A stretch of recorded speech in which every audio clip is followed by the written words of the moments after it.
Talk to that listener for a minute. The one that thinks their life mission is to get married, be a mom, have kids, and put food on the table, and she feels empty. That feels unfair. Yeah. Feels like she's been misled. Has she been misled? What's her starting point? It really reminds me, we've collected a lot of testimonials over the years. A mom who said, I had a good marriage and beautiful children and the comforts of life, and I knew that I had every reason to be happy, and I wasn't, and I didn't know why. And you feel like such a jerk. Yes, right? Yes. You feel like a total selfish jerk. One of the things that I would say to this woman who's sitting there wondering why she isn't happy, I would suggest that part of what's going on with her is that she's not actively engaged in learning about things that matter to her. Wake up your mind and start learning and share what you're learning with your kids. Be someone who has ideas and thoughts to share with your family, and that will wake them up to their own capacity too. Welcome to Unreasonable Autonomy. My name is Sarah Grace. This is the podcast for entrepreneurs and innovators who refuse to settle. Here we dive deep into raw, real conversations with boundary pushers who have pursued seemingly impossible ideas and yet have achieved unreasonable results, whether that's in their faith, relationships, health, politics, yes, even business. All of those conversations are happening right here, right now. So let's buckle up, because this isn't about playing it safe. Unreasonable ideas, unstoppable results. Let's go.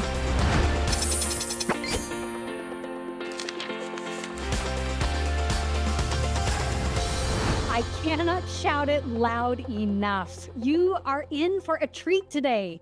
Thrilled to welcome Audrey Rindlisbacher to the podcast. Audrey Rindlisbacher is the founder of The Mission Driven Mom and author of The Mission Driven Life. She mentors women through her 7 laws of life mission framework, helping them discover their divine purpose, overcome challenges, and live with intention. Through her academy, speaking, and podcast, she inspires women to embrace their gifts and create lasting impact. You are going to love this. Let's get talking. Welcome back to the Unreasonable Autonomy podcast. You guys, we have someone that is completely driven by the idea that you as a listener have a life's mission. Yes, you, that person that thinks you're not called to anything grand, that person that feels like the things that you desire are kind of in contrast with what you think you should want and think you should go after. Oh, today is going to be such a treat for you. I am so excited to introduce you to my new friend, Audrey Rindlisbacher. We are so glad that you're here. Welcome. Thank you. So happy to be here. You guys, we are planning on diving deep. I have got miles of questions on my paper in front of me, and I know we will only be able to ask a few of them, but I want to take full advantage of this time here with you, Audrey. So Audrey and I actually met in Mexico. We met waiting to go get seats for Russell Brunson's Mastermind in Paradise. We were sitting together and I'm like, she is spunky, she is fun, she is blonde, she has energy. And we just started talking. And the thing that I loved about our conversation is you are on this earth fully focused on helping other people. I felt it in that moment. And I experienced it in that moment, that your intentions, right? Your intentions behind all of this effort, all of the financial investment that you have done, the pivots that you have made, have all been in the interest of helping other people. And that impressed me from day one. So I'm so glad you're here. Thank you. And I would dare say that as we start talking about life's mission and the 7 laws, and I'm just like dropping all the hooks right here of why people need to stay engaged in this conversation, I would dare say that it is a pretty bold move to walk into a space in which you can confidently sit across from someone and say, I can help you uncover your life's mission and actually pursue it on a day-to-day basis. So for those who don't know you or are not oriented with your past or your book or what you do, give me the 3 to 5 minute version on why this is your life's work right now. Okay, I will give the abbreviated version, and then if you have additional questions, you can ask them. So really, it's pretty simple. I was a mom of a bunch of small children, and things were not going well. I say this often. My husband has said it often. He shares it publicly. One of the problems in our lives was his pornography addiction, which was more than that at times. Our finances were pretty messy, and extended family relationships were super strained. I didn't have a lot of confidence. I didn't know myself very well. I had gone to, an awesome private university where I wanted to go to school. I'd lived abroad and done mission work, but I still had not a lot of sense of self.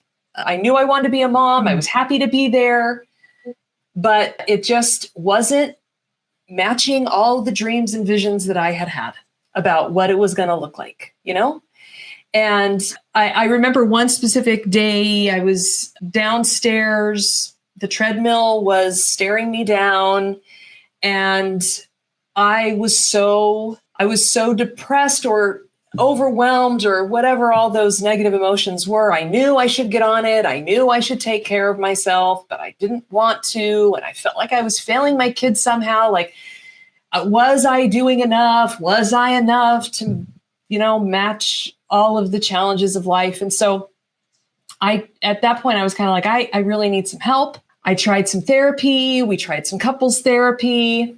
I tried some classes, and I finally, none of it really helped. And I had 3 little babies. I felt pretty brain dead. I had been changing diapers. They were all like under 5. So I needed to go find something for myself. And a series of, I can tell you the details, but I happened upon this little liberal arts school, and I struggled to give myself permission to do something for myself. And then I ran across this beautiful quote by a man I greatly admire. And he said that the greatest education a family, the greatest investment a family can make is in the education of the mother. And I knew I needed to figure myself out, and I needed to figure out what was next for me. This school read the classics and great books, and I felt drawn to it. I felt like this is something that God wanted me to do. My husband was behind me. We found the money. It wasn't easy. We made sacrifices. I took these classes, and they started to change fundamentally the way I saw the world. I was introduced to natural law, to principles, to the framework of living a principle-centered life, and it just started to change me at a really deep level. And I was introduced to the concept of mission.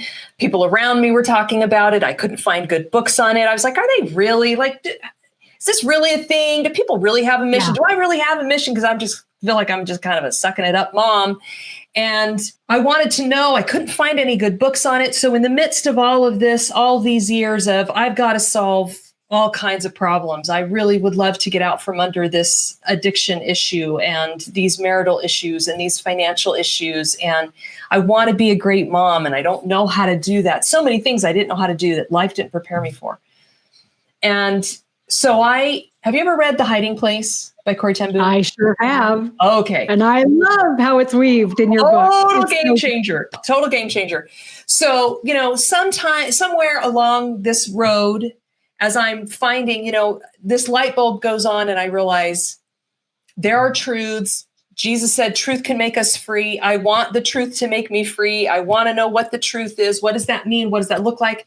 We went on this retreat with my husband that became our family mission statement. The truth makes you free. So these are all the things that are going on in my mind and that I'm working through. And in the meantime, I read The Hiding Place, and I'm like in love with their family. And that's it. I mean, they are the iconic vision. Like, that's who I want to become. That's what I want my family to look like. But it just felt impossible. Like, how do you get from here to there? There's absolutely no road. I don't have any idea. Father is perfect. Betsy is perfect. Corey pretends like she's not perfect, but she's also kind of perfect. So I don't know how I'm going to. Unachievable, unrealistic. Yes. So far away from where I'm at. And I had other heroes, Ben Carson, C.S. Lewis, Clara Barton. Like, I had these heroes. Anyway, at some point, I stumble upon these other books that Corrie has written. And she wrote a bunch of other books. And 2 in particular. No one knows. Yeah, no one knows that. 2 in particular, Father ten Boom, God's Man. And so what's the other one called? I have to go look it up. I can't remember. Anyway, those 2 in particular especially talk about their family way before The Hiding Place ever happened. There's all these letters that father and mother exchanged. There's things about their ancestors, her grandpa, and just incredible stories. And when I read those books, that's when I realized, oh, wait a minute. They didn't always have it together. They didn't always know who they were. They didn't always understand how to put their life in order. They didn't always have the answers. They had to become those people. So that sent me off on a several years journey of studying the greats. So I just picked 2 or 3 dozen people whose lives I felt were unquestionably good, whose impact was unquestionably meaningful, impactful, their influence in the world, Mother Teresa, whoever you want to, I could list a bunch of them, Dorothea Dix. So I just started studying their lives and looking for patterns. I was like, okay, so I want to be like the 10 Booms, and they weren't always the 10 Booms. So what did they and other people have in common that helped them to do things in the world that not only had a positive impact in their communities and sometimes in the broader world, but also weren't at the expense of their own character, their own virtue, their families, the family unity, all of those kinds of things. Because we could cite people who did cool stuff. Maybe some of it's questionable about whether or not it was good, but definitely. Okay, so here's an example. I listened to a radio program several years ago about a woman who had spent her life battling abortion. And she had done all of this work with young women, helping them like hear the baby's heartbeat or counseling with them or whatever. So really great stuff, saved a lot of lives, did a lot of good, but she had done it at the expense of her family. She really didn't know her children. Her husband was divorcing her. So that was also a huge caveat for me, was like, okay, but how did they also not fall apart personally or not have their family implode? Like how do you do work in the world that blesses everybody? Not that that's easy, not that sometimes people aren't making sacrifices, not that it's not sometimes really, really hard. I talk about that in the book. So over time, I saw this pattern of these 7 laws of life mission, these 7 things that were always at the heart of who they were, their frame of reference, what they made their top priorities, how they proceeded. I could kind of see a sequential order to them. Although the first 4 are called foundational laws because they prepare you to hear and answer calls, but also you have to keep going back to them and strengthening yourself in them over and over and over again for a lifetime. And then the last 3 are what I call leadership laws, because that's when you're out there trying to do the things in your home, in your neighborhood, in your community, just outside of yourself, trying to make a positive difference using your gifts and talents. So that's how I happened upon those. I started trying to live them. They helped me to order myself and my life, learn a lot about myself, challenge myself. And anyway, they've had an incredibly positive impact on me, my family, and of course, all the women that we teach in the academy and beyond that. So. Yes. And so it's like I proved this with myself, right? I discovered it for myself out of my own desperation, out of my own pain. I extracted these patterns in people that I felt were aiming for things that seemed good and that brought goodness to the world. Yeah. And they reached it without throwing the things I personally value most under the under the bus. And now you are in a position where you have this academy and you're now teaching people through these different groups and levels on how they really pursue their life's mission. Would that be accurate? Yes. Okay. Yep. We have got to dive deep because I have questions here. Okay. All right. I have questions here. And one of the things that I really want to back up to is when you talked about in your story about how you were a mother who was drowning, staring at the treadmill. Okay. We've all had this morning. We have all had this morning. Yes. Right? 3 little babies, I feel brain dead, right? Yes. How many women, men too, have been like, I feel brain dead for whatever reason. Here is my question do you believe that motherhood is a mission? Yes, 100%. And what do you tell people who are in the throes of that mission that feel like it isn't doing for them what they thought it was going to do for them? There's a couple things. One is they're watching. You are a leader right now, whether you like it or not. If you are a parent, I think everyone is a leader to some degree, but especially parents. And what you do matters way more than what you say, and you can't escape that leadership role. That's going to last the rest of your life and beyond, I believe. What that means is you ought to be the best leader you can be. And that's going to take knowledge, that's going to take practice, that's going to take character building, that's going to take greater virtue. And you can get better. They're not going anywhere. They're going to watch you the rest of your life. Doesn't matter if you're not who you want to be right at this moment. It just matters that you're on a trajectory. It just matters that they get to watch you grow and change. My husband tells me often, we did find principles of addiction recovery. He does have sobriety. It's been beautiful. And one of the things he says to me is that he does what he does today, even right now, with our youngest going to leave home in a year. He knows the kids are still watching. He knows his example still matters. And so he intentionally faces fears and communicates facing his fears to our kids because he wants them to understand that personal growth can last a lifetime. And he wants to continue to be a leader in that way. So the first part of this is you owe it to yourself, you owe it to your children to chase your potential, to be the best that you can be, and to keep leveling up, because it's always going to matter, because they're always going to be watching. Even if you can't bring yourself to do it for you, do it for them. And, it goes back to the quote I found where it was like, I wanted to do this. I kind of wanted to do it for me. But then when I got permission that it would bless my family, that's when I could step into it. So that's part of the answer. The other part of the answer is that no matter what you do, you can bring your children with you. You have gifts and talents. You are divinely designed. There's a beautiful, one of the books that we use a lot of, there's probably in level 1, there's probably, 7 or 8 different assessments and tests and things that you take. So you can learn a lot of things about yourself. And one of the resources we use is a book by Max Lucado called Cure for the Common Life. And if anybody is doubting me, whether or not they have a mission, there's lots of books I could give you, but this one in particular is really beautiful. And he tells a story early on in the book about an individual who, what was his career? I think he was an auto mechanic or something. And Max Lucado was like sitting next to him on a plane, and they got into this conversation. And Max Lucado was like, God has a beautiful purpose for you and for your life. And he's like, no, I don't have any talents. I don't have any gifts. And Max Lucado's like, well, what do you like to do in your spare time? And he kind of prods him. This guy is not really cooperating very much. And Max keeps digging deeper. And finally, he gets the guy to admit that he loves to go to garage sales, and he loves to thrift, and he loves to find things that others deem as junk or that others discard, and to use them to make them useful again, to make them beautiful again in whatever regard. And wow.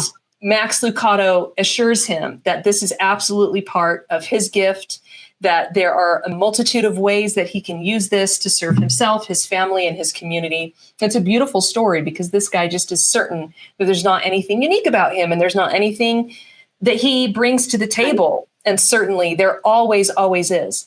So obviously, I believe in God, that we were created by him, that we were designed and fashioned to help each other along the path of life as brothers and sisters.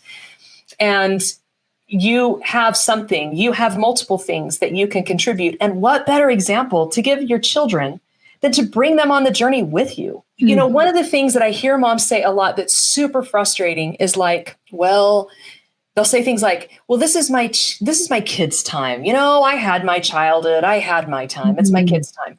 Or, well, I know they're special and unique, but I'm not. Well, what is the number one thing that you could do that would convince them that they are actually unique and special and have something to give? It would be by you recognizing that you are unique and special and you have something to give.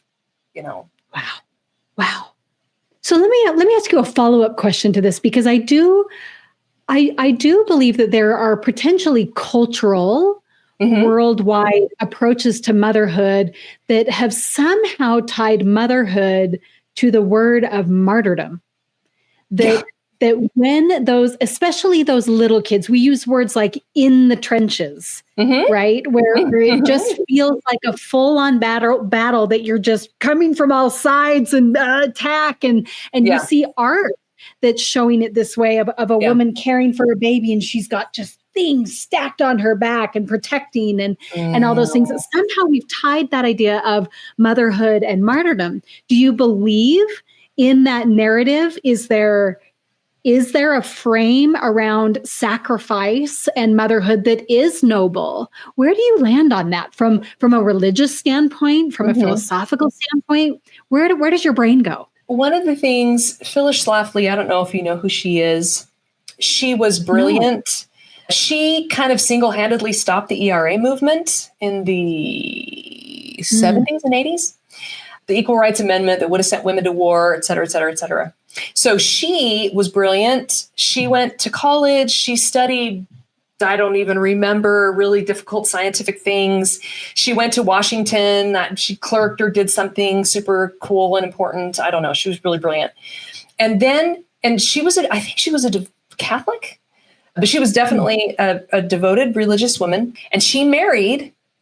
And she had 5 or 6 kids, and she stayed home. And one of the things that she often said was, women and mothers can have it all. They just can't have it all at the same time. And her argument was, there's a season for all the things. And that, she said, I never had any more joy or fulfillment in my life than when I was bathing my babies. And so, beautiful. Then she stayed home with these little ones, and then they went off to school, and she was pursuing her, her youngest. I interviewed her youngest on my podcast a few years ago. And she talked about how when she was in high school, the phone was constantly ringing because she had written books that were really, really famous. She had a newsletter that went out around the country. She knew important people. She was friends with President Reagan. And she started this movement, Eagle Forum, if you've ever heard of it. She's the founder of Eagle Forum that has chapters all over the country. And she was making a huge difference in the world. She went back to law school in her 50s because she wanted to do certain ideas, and they wouldn't let her onto debate stages if she didn't have a law degree. So she just went back to law school and got her law degree in her 50s so that she could go to battle on these shows and participate in these debates. So she really is someone who took time to be the kind of mother that she could be proud of, that she could be proud that she was, but she didn't she didn't put her gifts and talents under a rock. She didn't ignore the things that she felt called to do, but she made her little ones her number one priority. And so so there is that. There are the years when life can be very challenging, so physically taxing. You're just tired a lot. There's a lot of diapers to change and a lot of kids to run a lot of places. And so recognizing that there are seasons, but also recognizing that your personal needs never go away. One of the things we talk a lot about in the Academy is the difference between needs and wants. And Mortimer Adler taught me this concept that we always know what we want, but we don't always know what we need. And needs don't go away whether we recognize them or not. A good example I like to give is drinking soda versus drinking water. We want soda, but we need water. Soda is actually dehydrating. It's actually anti-healthy. Whereas water actually gives our cells the nourishment they need. So we may want soda, but we need water. And so what we do is walk these moms through the 4 key areas of personal need. And we help them understand that in a family, nobody's needs are more important than anyone else's. Your kids don't need food more than you do. They don't need sleep more than you do. And they don't need personal development more than you do. You still have a mind. You still have gifts and talents. And maybe in this season of your life, that time devoted to that is shrunk, but it should never disappear. Because you need the rejuvenation to show back up with realistic optimism, is the term we like to use, to your family with energy. So we focus on energy management rather than time management. We focus on meeting needs rather than worrying about all of the wants. And what we find is that women find more time, When they're in the middle of the academy, they actually have more time, they actually have more positive energy, and they find themselves, excited and on fire about life again, because these are some of the principles embedded in laws 1 and 2. Loving God by establishing your divine center, and loving yourself by striving for self-mastery. So we focus heavily on self-care, self-leadership, and self-discovery. Those are the ways that you truly love yourself. Love is an action.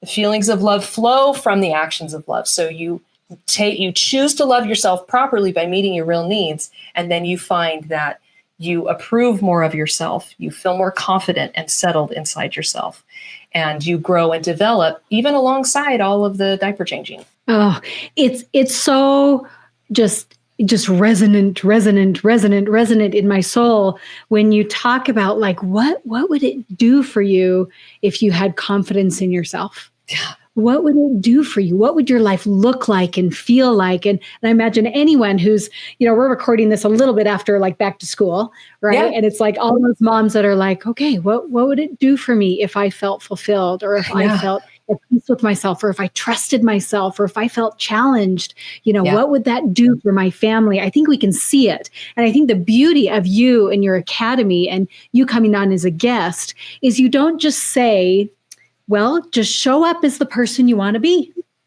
Okay, ready, break, go. Thanks for being here. Peace out. Which is often sort of what the scroll says. Yeah. Just show up today. Like, be the 1%. Like, go after your dreams. And you guys actually dig into what are the principles, what are the actions, what are the assessments. Isn't that the $1 million question? Yes. How? Yes. How? And when I sat with my little test group and was asking them, what would you want to know from Audrey? What would you want to know? That was so much of the questions. That was terrible grammar, but that was so much of the bulk of the questions that were coming in was just, Audrey, like, how? How do I know my life's mission? Because I thought it was get married, become a mom, and be nice all the time. And cook good food. Okay? Talk to that listener for a minute. The one that thinks their life mission is to get married, be a mom, have kids, and put food on the table, and she feels empty. That feels unfair. Yeah. It feels like she's been misled. Has she been misled? What's her starting point? Yeah. It really reminds me, we've collected a lot of testimonials over the years, but one of them comes to mind, a mom who said just that. She said, I had a good marriage and beautiful children and the comforts of life, and I knew that I had every reason to be happy, and I wasn't, and I didn't know why. And you feel like such a jerk. Yes. Right? Yes. You feel like a total selfish jerk. Yes. 100%. So there's a few things I could say. One of the things that comes to mind is we had a student that she had some friends doing the academy, and she was pretty confident. Life was pretty good. It wasn't something that she really felt maybe that she needed. She was involved in her community. She felt good about what she was doing, but these friends just kept talking it up. And finally she decided, okay, I'm just going to see what might be there for me. So she signed up so she could do it with her friends and have the experience with them. And what she realized was that her mind woke up. One of the things that we don't realize is that we have true mental needs. And one of the things that's happening, I could go on forever about the educational system. That's what my master's degree is in. I have a lot of books on education, a lot of passionate feelings about education. But one of the things that's happening in our schooling experiences is that it's completely 100% disconnected from our real lives. It doesn't prepare us for the things that matter most in our adult lives. And we are being tested and writing to the teacher, not for ourselves. And one of the things, unfortunately, there's a lot of casualties from that experience of people who think they don't like to learn, that they don't like to read. This inundation of this information age that we live in is too much system overload. They don't know who to believe. They don't know who to listen to. And so there can be a lot of mental shutdown.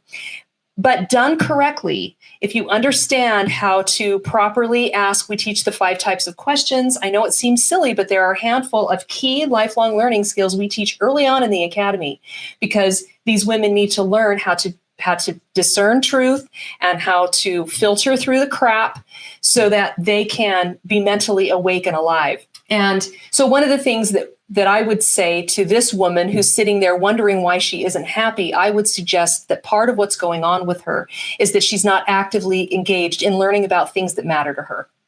That is something you can always control. That's something you can always do something about right now. And I give everyone listening permission right now in this moment that if you pick up a book and it's not resonating with you, or you get halfway through and you don't care about it anymore, just put it down. You don't have to finish the podcast or the video or the book or the article. You do not have to finish any of that. God would like to teach you. So just decide to be his partner. If you are floundering, there's knowledge that you need. There's information you don't have. And the truth can liberate you, but you've got to become acquainted with it first. And so get yourself on a search and start with something that if you want to know more about the stars, if you want to know more about art, if you want to know more about Middle Eastern history, it doesn't matter. Wake up your mind and start learning and share what you're learning with your kids. There's a lot of, in fact, in the academy, because we want women to bring their families on the journey with them, we have what we call family read aloud. So we've chosen children or youth literature that teaches the principles that we're talking about in those sections. We encourage the women to read those books aloud to their children and use it as a platform to teach the principles that they're learning and practicing. And so the reason I say that is because there's a lot of really great children's literature you may never have had the opportunity to read that will nourish you. There's this really great letter. So Skipwith, what was his name? Robert Skipwith, I think, was Thomas Jefferson's brother-in-law. And back in the day, this is thanks to Benjamin Franklin and what he did with that first book club in America, and book clubs can change the world, I'm telling you. But anyway, so it was very fashionable at the time of the American founding to just read a lot. And there were these, in fact, you can find layers of that. John Quincy Adams talked to his son about this in some of the letters he wrote him. Like you can see this in the founders' writings that they would show off like all the learning that they were doing. And so Skipwith writes this letter to Thomas Jefferson, and he says, now I'm a busy dad. I have a lot on my plate, but you're brilliant and I need to be improving my mind. And so I need to read some stuff. So could you send me a book list of things you think I ought to read? And by the way, he says, what do you think of this new thing called a novel? Because novels, I don't know if people know this, they're the newest genre in world history. To just make up a story and call it legit and like publish it for people to read, that was a real novelty. And a lot of people, even all through the 1800s, wouldn't pick them up because they were like, that's wrong. That's not okay. So interesting. Thomas Jefferson writes back to Robert Skipwith and says, I believe that anything that contributes to the development of virtue is a good thing. So if you can write me a fictional story and it makes me long to be more virtuous and good, it's a good thing in the world.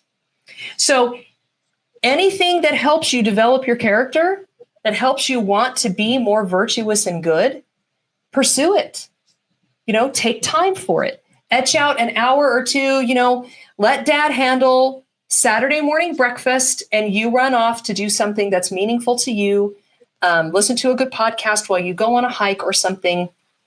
But wake up your mind and educate yourself in things that are meaningful for you. And you'll find that you feel more alive, that you feel more excited to get out of bed in the morning, and you have more of yourself to share with your family. I mean, this is really like be full and brimming over, be someone who has ideas and thoughts to share with your family, and that will wake them up to their own capacity too. And does that not just come full circle with what you started with, that they are watching you? Yeah. Like, what would it be like to grow up with a mom that was passionate? Yeah. What would it be like to witness a mom that was problem solving and figuring it out? And this is going to lead into the next question, and I promise it's coming because you've actually already answered it, but I do want you to address it head on. That I grew up with a mother like that. Wow. I grew up with a mom that was passionate and that was in an age of maybe where a lot of Christian values were stay at home, don't work. And she did stay at home, right? But she also was writing books, like publishing books, which back then was like not easy to do, right? And I witnessed what it was like to watch my mom speak and problem solve and research and have books come to the door. And I'm like, when did you write those? I mean, that was the big question. When were you ever writing? I mean, and I recognize I hit the lottery that way of being raised by a woman that was like that. And that's why I think these conversations need to happen. Is there is such beauty that comes from a woman in the home that is educated, that is being challenged, that is doing those things. So let's wrap in this second question from a listener. Where you talk a lot about in your 7 laws that like, and you're gonna have to tell me which one it is, that they respond to the calling. They answer the call. How do you put it? Okay. Hear the call. Hear the call. Courageously execute is law 6. Love it. And I love that part because it ties into the hero's journey and what I believe about that we are put together by divine design and that we do have a life's mission. We believe all that. But this particular listener, when she looked at that step on your laws, she was like, I feel like there is something I want and that I want to pursue, and it feels selfish and it's going to help me make a ton of money. And it's going to make me look real fancy online. And all of these things, these pursuits that I feel. And so you're unfazed by this. You're like, you guys, if you saw her on YouTube right now, she is where she's like, I feel called to do these things that will bring me all of these glorious worldly things. And so I have just not done it because it feels selfish and it feels wrong and it feels vain. And so therefore I'm doing nothing. What's your response to people who feel called to do something that feels selfish or vain?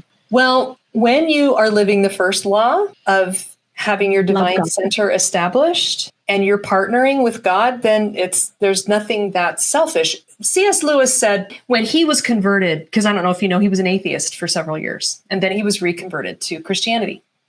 And he said that he learned a really profound lesson. He learned that after his conversion, he did all the same things he did before his conversion. Now he just did them to the glory of God. So it is possible to do anything to the glory of God, right? It is possible. My daughter is a competitive gymnast. And so we have some heroes that are gymnasts. And whether it's, Simone Biles or what's her bucket, there have been a handful of them that when they won their first national title, the first thing they said was, I want to thank God for getting me here. Gymnastics is a pretty selfish thing. It costs your family. I'm telling you, I don't even want to quote the amount of money we have spent on this sport. It's like could pay for a house. You can quote it if you want. So much money all the time, so much time, and yes, character development, so many lessons, facing hard things, facing fears, like the way that it has made her the beautiful young woman that she is amazing. So you could totally make the argument that being a gymnast is just 100% selfish. It only takes from the family. It doesn't give to the family. And yet you can do it to the glory of God. Because he made her kinesthetically gifted. He meant for her to be a gymnast. He meant for her to thrive in the way that she was designed. And there is always a way. Now, there are principles that help serve as guardrails in any pursuit. Those principles help us to not do anything with a selfish mindset or to the detriment of our families. This woman could pursue this dream with her family alongside her, or without them. She could pursue this dream to her own glory or to God's glory. She could give services and products that are necessary and useful and bless people's lives by robbing them blind or by making them obtainable. She could use the money that is the gift of this work to get herself, all of the things in life she'd ever dreamed of, or to give some back. And it really is, I talk about this in the beginning of the book. In fact, if your listeners want to go to themissiondrivenmom.com, they can get the first 3 chapters for free. I outline the 7 laws. I tell my story. I give you that first law. But I talk about specifically, I think it's in the 2nd chapter that, and I give some parameters. I actually make a list of these are things that are not mission-oriented, and this is the way to be mission-oriented. Career can be a mission. Mothering can be a mission. Why are they missions? Because we feel called and we're partnering with God. I don't know if this will help anybody, but one of the ways I like to think about it is if you lived in a kingdom with a great king, and he was a very good, righteous king, and he had the best of all the realm at the top of his mind all the time, and you were just a meager little page boy, or even just a peasant, but you cared about the realm too, and you wanted to be in the vicinity of this king, and you wanted him to use you, but you just felt so lame and poor and like you didn't have anything to offer, but you were willing. So the question then is, would he use you if you were nothing but willing? And the answer is, of course he would. Of course he would. Of course he would. And what would happen when you showed up with your willing heart is that he would match what you can give with a need in the realm. And he would put behind you all of the resources and all of the people and all of the information that you needed to be successful in that mission that he granted you. And then by virtue of fulfilling that little mission that would maybe in your mind be little, but would benefit somebody, he's not going to use you to just do nothing. He's going to use you to do something helpful. Then there would be a little bit more of you to do the next mission. You would have learned some things. You would have gotten a little stronger. You would have a better understanding. And the beautiful part is that your willingness is what brings you into his presence. It's what makes him and his greatness, his goodness rub off on you. It's what makes more of you. It's what fills you up. And so if you'll just show up to the king with your willing heart, he will use you, and a series of missions will unfold in your life that will help you to begin to move towards your potential. And of course, he doesn't want you to leave your family behind. You don't want to leave your family behind. So do it to the glory of God. Keep your family close in tow. Let them watch everything. Let them be involved in everything, and check in with them.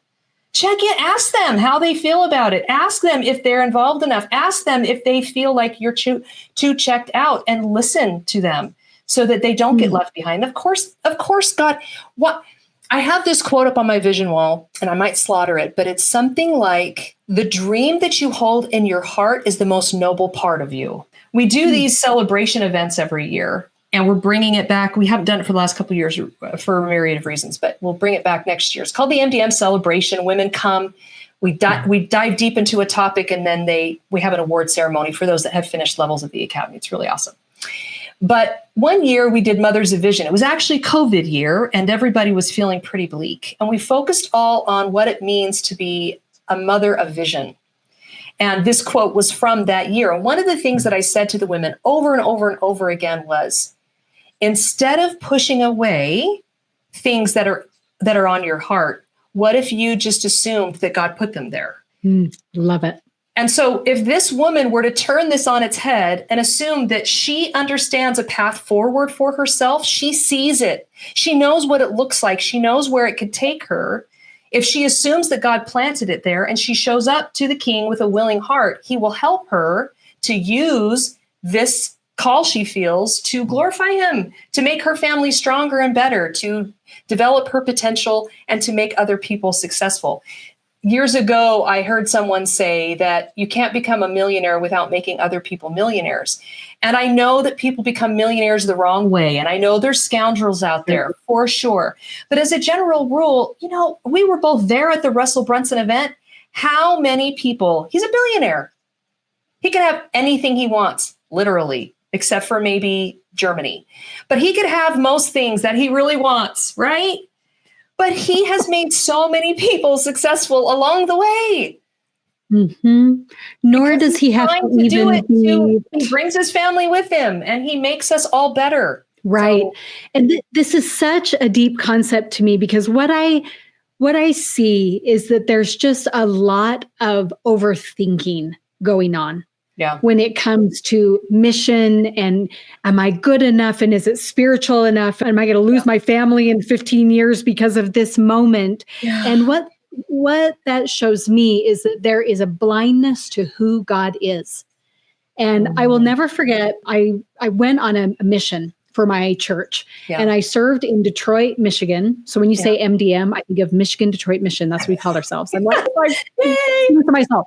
And this interview is about you, but this is how I see what you're saying is I remember sitting on the beach with my dad and I was so scared. I was so scared. And my dad was very like apostolic in how I was raised. And he was a patriarch and a church leader and all these things. And I told him, I said, Dad, I am so scared. And I said, what is the one thing that you wish I could teach these people that will improve their lives? Right? Because I didn't know the scriptures well enough. Like I wasn't sure about a lot of stuff and struggled to memorize and all this stuff. I said, what could I do? And he sat there and he said, he goes, Sarah, I hope you hear this in the right way because it's going to sound kind of arrogant. He says, I wish you could teach them that the God that you know is way more powerful than the God that they have met. And again, not an arrogant approach, but like how can I really show them just how powerful he is compared to the one that maybe they've come to know to this point. And I did not forget that for one day on my mission and it was more for me that when I showed up and no one wanted to talk to me, it was like, okay, where is that powerful God that I know? Where is he? Yeah. Right? Yeah. Because goodness, if he is powerful enough to help your husband with a pornography addiction, and if he is powerful enough to take a mom who just wants to say curse words at the treadmill and turn her into a mission-driven mom leader guide, like, whoa, there is power there. There is power there. Yeah. And so how do you help other women come to know the role of God in their mission? One of the things, and this may be part of that answer, but one of the things I was thinking about when you were talking was about Aristotle's golden mean. He talks about how often in anything in life, there's an extreme on either side. And if we'll stay in that golden mean. So I was thinking about, I don't know if you've read The Lion, the Witch, and the Wardrobe, but when Aslan shows back up and the witch is really angry, I don't know if you remember the scene where the animals have gathered for a feast because it's spring again and food is more abundant. And the witch shows up and she says, what is all of this waste and abundance? And so one of the things I think we forget is that we have an abundant God. He is the founder of that abundance. But what happens then is that abundance, because if you look at any place where God was asked to exit, like in a communist country, then what you find is scarcity and lack and famine and death. On the other hand, you've got, the prosperity movement where you're supposed to donate to the pastor in order to get rich, so there's a golden mean to seeing the abundant God that we love, that we adore, that we want to partner with. It's not all about me and all about all the stuff I'm going to have. And it's not about nobody can have some stuff. It's about all of us. It's Covey's win-win. And when you understand the nature of God properly, it just becomes that much more easier to see who you are in context to who he is as his child. So the very first commitment that we ask people to make in the academy is that they will pray and read scripture daily. We don't mind what that scripture is, whatever that core book is for them, whatever is that source of truth, that they're in it regularly and that they, we encourage them to come into the forum, into the feed and actually tell us that they've made this commitment or work with their accountability partner on that. And then we spend some time talking about the definition of love that we use in the academy, how love is an action and the feelings of love flow from the actions of love. We talk about Lewis and what it means to love God. And he says one of his recommendations is, if you're not sure if you love God, act like you do. What would you do if you did love him? What would you do if you did love yourself? And so we spend some time on the nature of the God that we're talking about in this academy and what that love of God means and looks like and how we can draw strength from the incredible, because then you get to spend this 9 to 12 months in level 1 just becoming more and more acquainted with how beautifully and uniquely he has made you. And then your love for him deepens, your love and appreciation for how you've been fashioned deepens, your desire to use that to to bless others around you is deepened. So it's a beautiful transformation. And one of the things I say to the women often is there might not be anything in this academy. I mean, there is, because it's not even really my information. It's just the best of the best information I've spent 20 years gathering, all the stuff that helped me. There's a lot of voices, which I think is a lot of the power behind it. But the point is, even if nothing in this academy helped you, if you are trying, God will show up. So he wants to inspire you. And this academy is one of a myriad of ways that you could show him your intention to do something about where you're sitting right now. And he'll show up. He'll inspire you. Prepare to receive revelation, and prepare to know, what next steps are for you as you submit yourself to his laws and principles and strive to practice them. Then you will just be amazed at what he can do for you. Amen, amen, amen. That's all I can say. I have had that same experience of times of famine where I just was blind to it, right? Yeah. And I actually think he was there, and I actually think he was trying, but I was blind to it. Yeah. I was not intentional about the inputs I was allowing in my life and those things.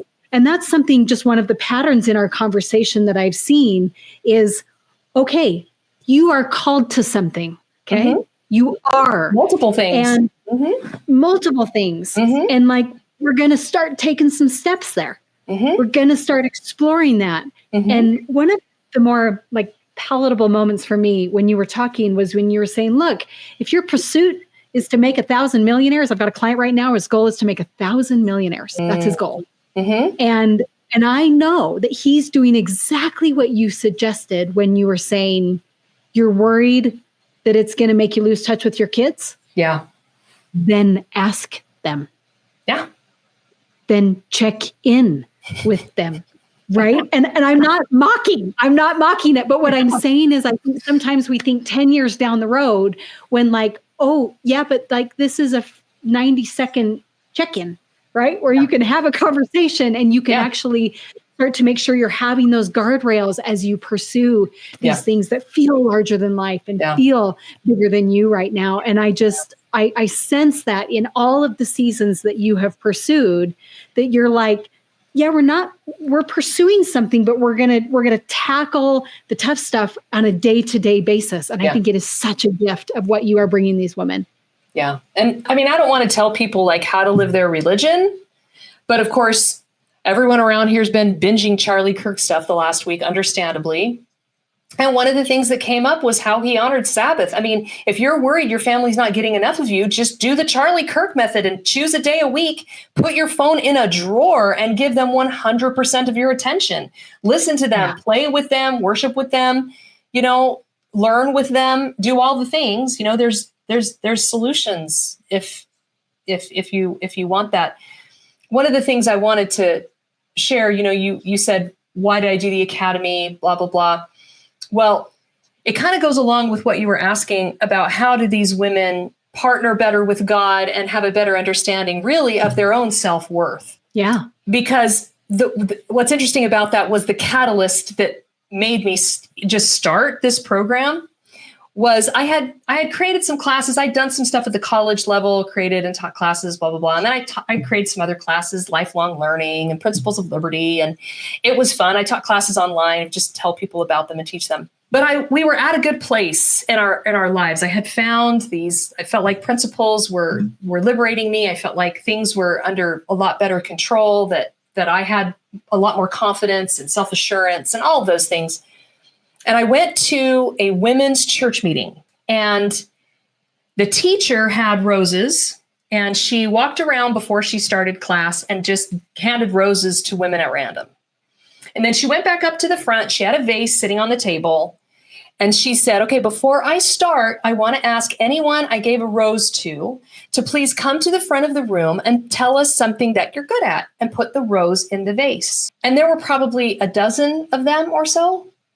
And what I watched was absolutely heartbreaking, because here I was in a room full of women that I knew were intelligent, God-fearing, devoted mothers and wives, and they wandered up to the front of the room and made some self-deprecating comment one after another after another. It was only the very last woman that said anything halfway positive about herself. And I couldn't believe it. I just couldn't. I'm good at eating chocolate. I'm good at sleeping in. I'm good at yelling at my kids. And I thought about it for weeks. I prayed over it a lot. And I just finally came to the conclusion that these women were in the pain that I had been in. That certainly, even if the very best spin we could put on this is that it's not really culturally appropriate to say something good, and they felt a little shy, and so they just said something bad about themselves. Even that in and of itself, the very best spin we could put on it was still a problem. And I just thought, okay, well, I know how to build curriculum. I know how to write books. That's what I've been doing for a long time. That's what I feel confident at. I've been a public speaker. So this is what I'm going to do. I'm going to take everything that was the very most helpful for me, and I'm going to vet it through the lens of what moms need. And I'm going to I'm going to teach them these 7 laws that I learned. I didn't even actually intend to write a book. I just wanted a free opt-in about the 7 laws. But then I needed a framework to teach the laws in. Yep. And I didn't want it to be my story. I wanted it to be somebody else's story. So I told the story of the Ten Boom family, all the books before The Hiding Place. And then I found the copyright owner. They gave me permission to quote as much as I wanted, to use as many pictures as I wanted. It was just beautiful how it all played out and turned into a book. But anyway, that's why it's the mission-driven mom, because moms face the unique challenge. They can't disconnect and run off to work. The pull to those babies never ends. It's the frame of reference. Once you become a mom, you're never going to think the same. You're never going to be the same. And you're never going to be able to just live your day without reference to those children, whether they're in your home or not. I mean, most of my kids are out of the home, and I still think about them all day long. And I just knew that they were in a unique position, and that for them, life mission was probably going to feel harder. They were going to get more stuck. They were going to have more objections and issues than any. We have plenty of women that aren't technically moms that do the academy too. So obviously women are welcome to come. But that is why it's mission driven, and that's why it's for moms. And I love that you would add that in to what was the real catalyst? Like, what was the point in which you said something has to be done? Yeah. Right? Because all of those women who are putting the roses in are walking home to families and walking home to kids who will then get married one day and will then, I mean, just the ripple. I think there is no denying that if you can help the mother, you help the world. Yes. If you can heal the mother, you heal the world. And that's not a feminist comment. No. That is just a truth-driven comment, right? Yep. And so let me just ask you controversial question. How did we get there? Especially when I'm like, wait, you're in a meeting that's a church meeting? This wasn't just some random book club or park date where you heard all these separate agencies. These are women who are essentially nurtured by the good word and are taught. And how did we get here? How did we get here? Well, I mean, there's probably a lot of answers to that. I actually, on my podcast, have a feminist series. I was curious about the whole feminist history of feminism all the way from ancient Greece. So I actually have 5 or 6 podcasts on, if anybody wants to go listen to just a brief overview of the feminist movement. We'll link those in the show notes. Yeah. Okay. But fundamentally, the 60s did us no real good services. And it's just women were certain that they were missing out. And it isn't as if there wasn't a place for improvement. There's always room for improvement in any culture, in any moment. So definitely we wanted to open up spaces for women to have more opportunities.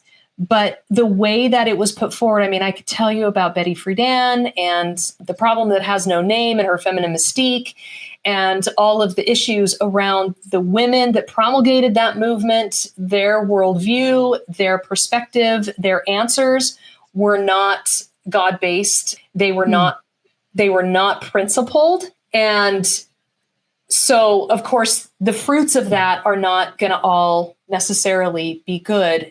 There's the promiscuity that's so rampant has just increased single motherhood. I heard a statistic recently that in the 90s, 40% of American children woke up in the morning in a home without the dad there. I think it's closer to 60 to 70% now. Even if there's a dad there, it's not theirs because there's been divorce and remarriage. And so the nuclear family, has been under attack for a really long time. And there's a lot of reasons that that's the case. The problem was that in trying to open up opportunities, there was a slice of what was happening that was legitimate and valid and helpful. But the context in which it was promoted was not. And so that slice of let's give women more opportunities, that's kind of cool. But what it got translated as was let's have women try to be more like men. Yeah. And let's have them dress like men and think like men and act like men and do what men do, be sexual like men. Women are not sexually the same as men. There's so many, and so many of these differences are biological. There's all the science. There's a great book called Why Gender Matters that goes through a lot of that science about how the sexes are very different from birth, and there's no changing that. The way our brains are wired, the way we think, our priorities, even, our sexual habits are opposite of each other. So there's, in trying to do what men do and be like men, we denied much of our femininity. There's also a really great book by Andrew Clavin called The Truth and the Beauty that goes into feminism and the feminine and the divine and how the feminine has been lost. He has some good answers in there. That's a beautiful book to spend some time in if you're really curious about this topic. So it's a lot bigger issue. But ultimately, like Phyllis Schlafly said, women can have it all, just not at the same time. And if they'll take their life in seasons, the personal needs never go away. The personal development never goes away, but it needs to maybe shrink and expand over time as the needs of our family come and go. Because ultimately, a mother on her deathbed is going to judge herself, if she judges herself, based on the quality of her relationships. I mean, and this is that Harvard study that's gone on for 80 or 90 years. That's so incredible, that it's the quality of our relationships that are the longevity of our lives, that create quality of life, that create purpose, that create physical health and mental health and emotional health. And so you could say at the end of the day, maybe you could, the NDM Academy is all about the relationships, because one of the things we say in level 1 all the time is all of your other relationships stem from the quality of your relationship with God and yourself. So when you develop those, all your other relationships become richer, fuller, healthier, more meaningful. So I don't know. That's a hard question to answer. But if women will allow themselves to be feminine, to lean into their femininity, to listen to that little voice inside that tells them to take more time for the things that are womanly, then they'll be more at peace with themselves. And I think that very last thing that you brought in, where you talked about maybe and correct me if I'm wrong, I don't want to put words in your mouth, that maybe with this whole feminist movement, we have actually gone about it in a way that doesn't the core problem of self-love. Yes. The way we did it was we were trying to replace it with external validation and external metrics, whereas there is something at the core of you and I that says, on my deathbed, it is relationships. That's what it is. And that's not a belief structure that needs to be rewired. Right. That's a belief structure that we want to keep intact and acknowledge and build our lives around. Does that sound accurate? Yeah. I love the way you put that, for sure. Yeah. Oh, beautiful. Yeah. And what a moment for pause, just even in my own life, to say, I spent a lot of time trying to connect with God, and I feel grateful for that hasn't been a hard spot for me, but man, connecting with self and my own relationship with self, I'm like, okay, that's something that interests me and that intrigues me. And so you have set my own heart on fire again. No wonder people love your academy and your groups and all those things. What an incredible work you do. Oh, thank you. One of the ways that anyone can start with that as well. I had a conversation with my son the other day. He's set a goal. He's out doing mission work currently, and he set a goal to journal every day. And I said, how's that going? He's like, I hate it so much. I'm not doing it. Well, do it anyway. Okay.